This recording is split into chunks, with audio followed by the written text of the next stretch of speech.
Dr. Martin Luther King Jr.'s daughter, Bernice King, is calling out Amy Schumer for tweeting a video of her father supporting Israel and denouncing anti-Semitism. Bernice tweeted, "Amy, certainly. My father was against anti-Semitism, as am I."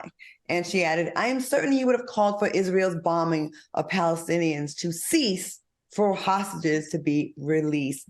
Funky, let's go to you first. What are your thoughts on this? And don't they love, white people love using Martin Luther King Jr.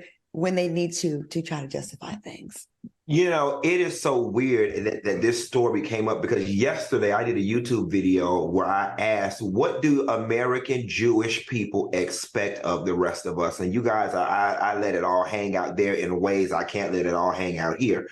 But I don't appreciate Amy Schumer leveraging Martin Luther King for this, because what it feels like to me is a dog whistle.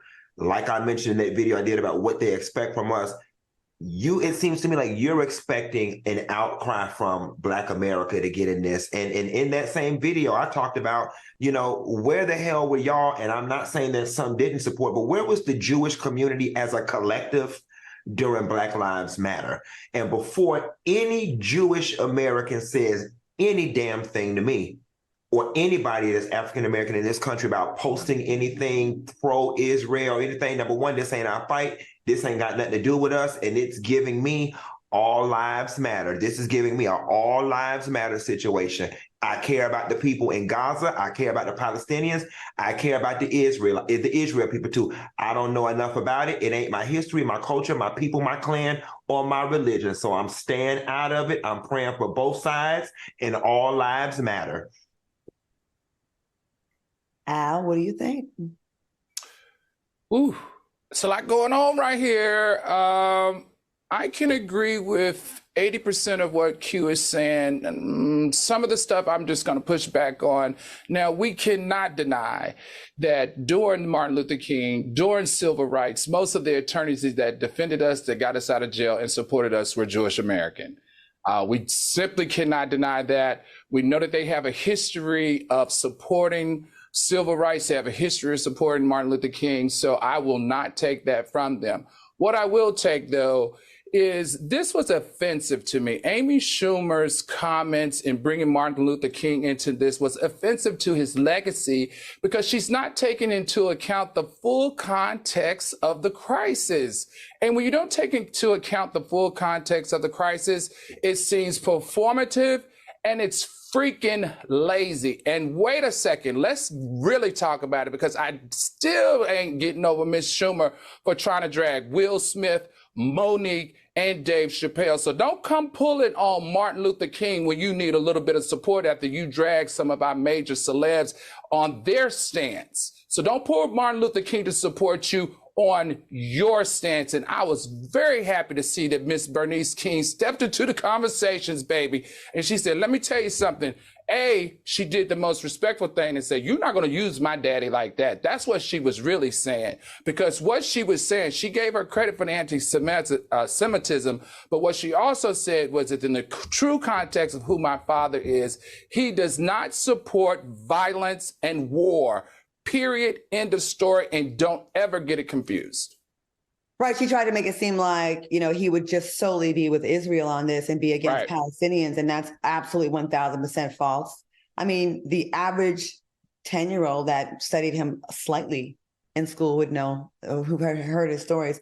I'm really getting frustrated with this whole situation, with how the pressure that is being put on people to blindly just say everything that Israel is doing is correct, while everything that Palestinians are doing is wrong. And it's very misleading, because it's not the Palestinian people that should be suffering the most casualties, which they are suffering the majority of the casualties. You're rarely seeing members of Hamas, which are the extremist terrorist group. And then the excuse is, well, they're hiding amongst the refugee camp. They're in the tunnels underneath the hospital, so we gotta bomb the hospital. We have to bomb this apartment complex that we know has no stairs and has tons of elderly and little kids up in there, because we think Hamas is hiding amongst them. Hamas is using the average person as a shield. Hamas, I'm sure, is doing a lot of foul stuff, but I'm not going to give the Israeli army a pass and say that you're not. And this, two wrongs make a right thing is not correct, because all the victims I'm seeing being pulled out of the rebel don't seem to be members of Hamas. They seem to be civilians.